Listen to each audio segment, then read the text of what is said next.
কিয়ামতের দিন ময়দানে মাহশর হযরতে ফাতিমাতুজ জোহরা রাদিয়াল্লাহু তাআলা আনহা আবার প্রশ্ন করেন, ওগো আব্বা, একদিন তাই অবসর হইয়া প্রশ্ন করলা, ও আব্বা আপনি কোন জায়গাত কিয়ামতের দিন থাকবা, আপনারে কি আমি কোন জায়গাত পাইমো, আপনারে কোন জায়গাত আমি পাইমো, আপনি একটু ঠিকানা যদি দেন কিয়ামতের দিন আমি ফাতিমা আপনারে তালাশ করিয়া আপনারে পাইতাম।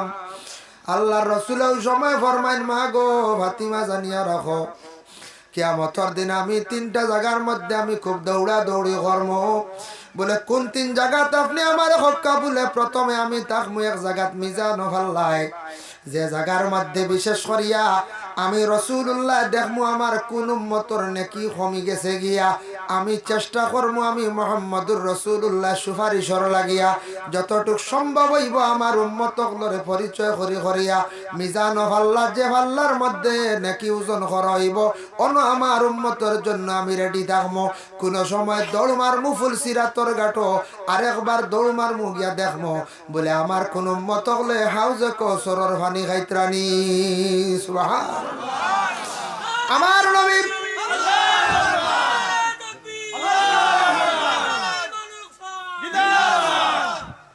তাই আল্লাহর রাসূল কিয়ামতের দিন এইভাবে রাসূলুল্লাহ সব সময় দৌড়াইতে থাকবা তার উম্মতের জন্য। বাবা ওই সময় আল্লাহর রাসূল কইলা, ওগো মা ফাতিমা আমি এইভাবে দৌড়াইমো, যদি তুমি আমার মিজান ফাল্লার নিকটে পাও না তুমি দৌড় মারিও। ওগো ফাতিমা তুমি দৌড় মারিও ফুলসিরাতর গাটো গেলে আমার ভাই ভাই, ইকানো যদি তুমি পাও না গো মা ফাতিমা তুমি আমারে হাউজে কৌসরের পানির দ্বারা ভাই ভাই। আল্লাহর রাসূল তার উম্মতগুলোর লাগিয়া কিয়ামতের দিন খালি দৌড়াইতে থাকবা। বাবা আমরা নবীর লাগি কতটুকু আমরা দিলি মায়া আছে জানি আর না, আমরা নবীর লাগি খে কতটুক সম্পর্ক রাখি আর এই নবীরে আমরা খে কতটুক ইয়াদ করি আর বাবা কিয়ামতের দিন সেই নবী উম্মতর লাগে হাসরের ময়দানে খালি দৌড়াইতে থাকবা।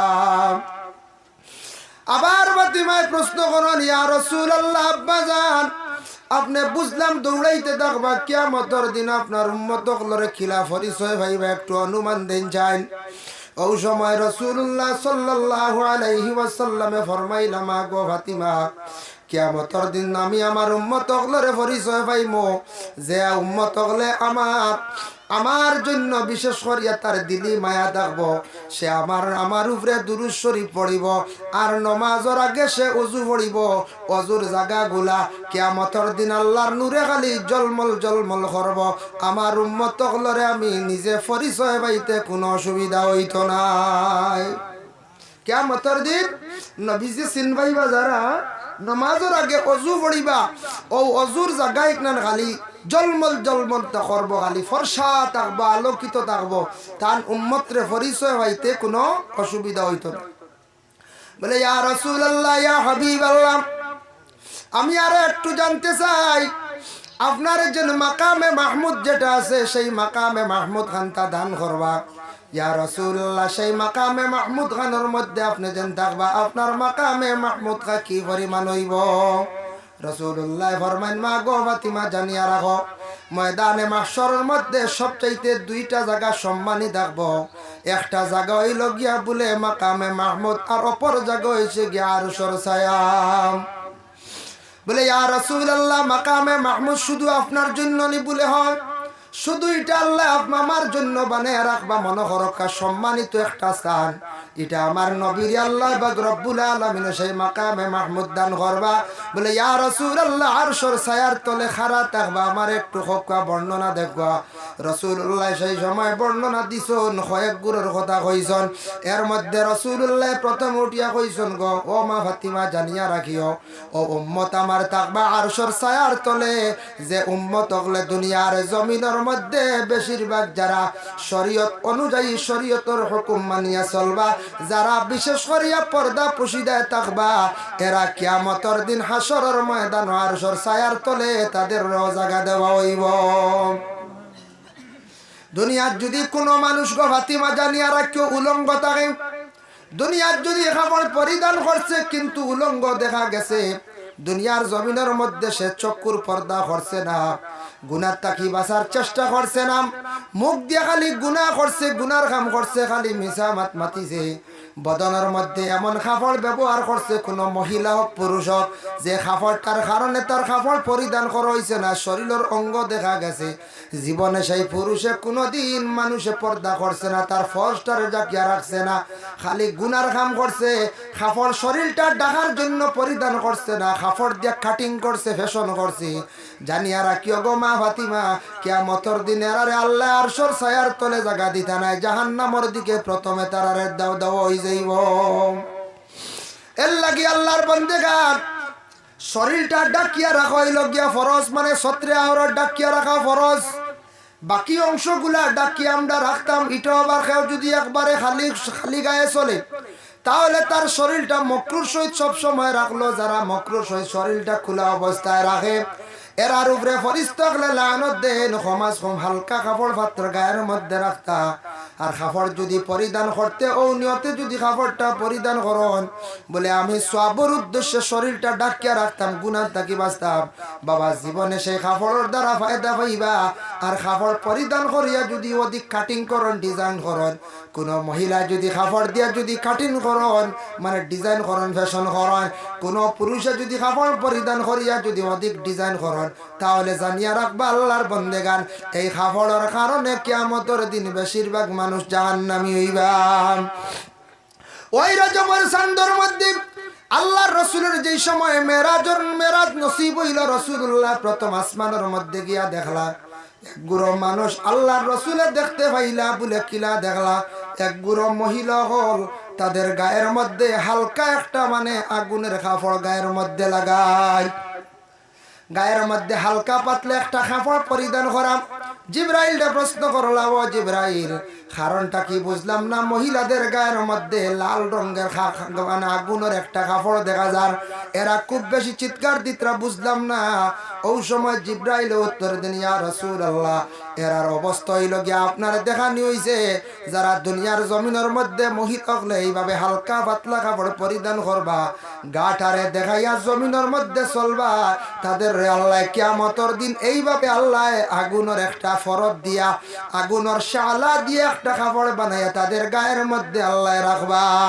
হইবারে বান্দি দুনিয়ার জমিন তোমার দেহটারে হাজার হাজার মানুষদের রে তুমি দেখাইছলাই, দেখাইয়া মানুষদের রে গুনাহগার বানাইছলা, তুমিও গুনাহগার হইছলাই। জমিনে তুমি গাড়ি কাপড় পলা কাপড় পরিধান করছো না, দেহটারে তুমি ডাকিয়া রাখছো না, যার কারণে আল্লাহর বান্দি তুমি জানিয়া রাখো আজকে তোমার শরীরের মধ্যে সেই কাপড়টা দেওয়া হইল। এই কাপড়ে তোমার শরীরটা খুব ভালোভাবে ঢাকা হয়ে গেছে। যে কাপড় লাগানির পরে শরীরটা ঢাকা থাকবো, কিন্তু শরীরের মধ্যে খুব বেশি জ্বলিব, চিৎকার দিবা। বাবা গায়ের মধ্যে দেখুন জানি কোনো মানুষে যদি এমনি ফিসলা কাপড় গায়ের মধ্যে লাগাইলে শরীর জ্বলা আরম্ভ হয়ে যায়। আর সেই কাপড়টা দেব হইবে একবারে আগুনের কাপড়। এর লাগি কিয়ামতের দিন ময়দানে মাহশর এক শ্রেণীর মানুষ সকলের চক্ষুরে অন্ধ করা হইব। বলে কোন গুরু মানুষ যারা দুনিয়ার জমিন কুরআন শরীফ শিখিছন, পরে জীবনে তিলাওয়াত করেন না, একবারে ভুলে গেছেন গিয়া, কিয়ামতের দিন দুজখ থাকি শিকল আন হইব। আর ফরিস্তাগলের চক্ষুর মধ্যে মানে মারবা শিকল দিয়া। এরা হাশরের ময়দানে খুব চিৎকার দিবা।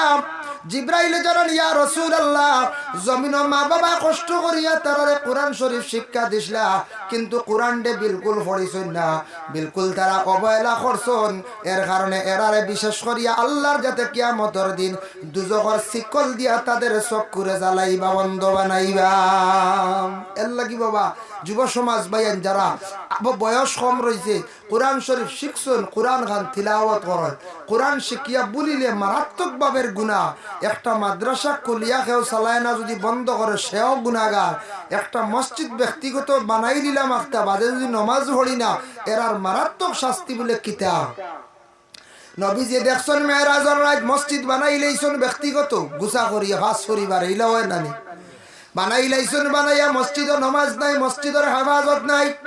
এরার শাস্তি দেখছেন মাথার মধ্যে বড় গুরুজ দিয়া খালি বাড়ি আনিয়র, বাড়ি মারন, কিছু পরে আবার মাথাটা ভালো হয়ে যায়, ফরিস্তা আবার বাড়ি মারত বড় কষ্ট হয় মাথাটার মধ্যে বাড়িয়া নিয়র বলে ইয়া রাসূলুল্লাহ জানেননি কোন কারণে এরা আযাব হইব যারা দুনিয়ার জমিনের মধ্যে পাঞ্জাগানা মসজিদ বানাইব বিলকুল মসজিদের হেফাজত করতো নাই মসজিদের কোনো খেদমত করতো নাই এরার কিয়ামতের দিন আল্লাহ সেই আযাবটা তৈয়ার করিয়া রাখছে এল্লা কি বাবা যত জায়গাত মসজিদ আমরা বানাইছি বানাকা বানাই লাইছেন যদি মসজিদের যদি কোনো মানুষে যদি খেদমত করে না মসজিদের যদি হেফাজত করে না মসজিদের নামাজ বিলকুল যদি যাই না মসজিদে যদি খান্দে এই খান্দনের কারণে কিয়ামতের দিন মসজিদের বদদুয়ায় আল্লাহর যাতে প্রথম শাস্তি দিবা বলে তোমার মাথার মধ্যে গুরুজ দিয়ে বাড়িয়া নিও বলে এখানে বাড়িয়া নি দুনিয়াত তুমি মাথারে খাজো লাগাইছো না তোমার ডিমাকরে খাজো লাগাইছো না বানাই লাইছো গুচ্ছা করিয়া কিন্তু মসজিদের হেফাজত কষলায় না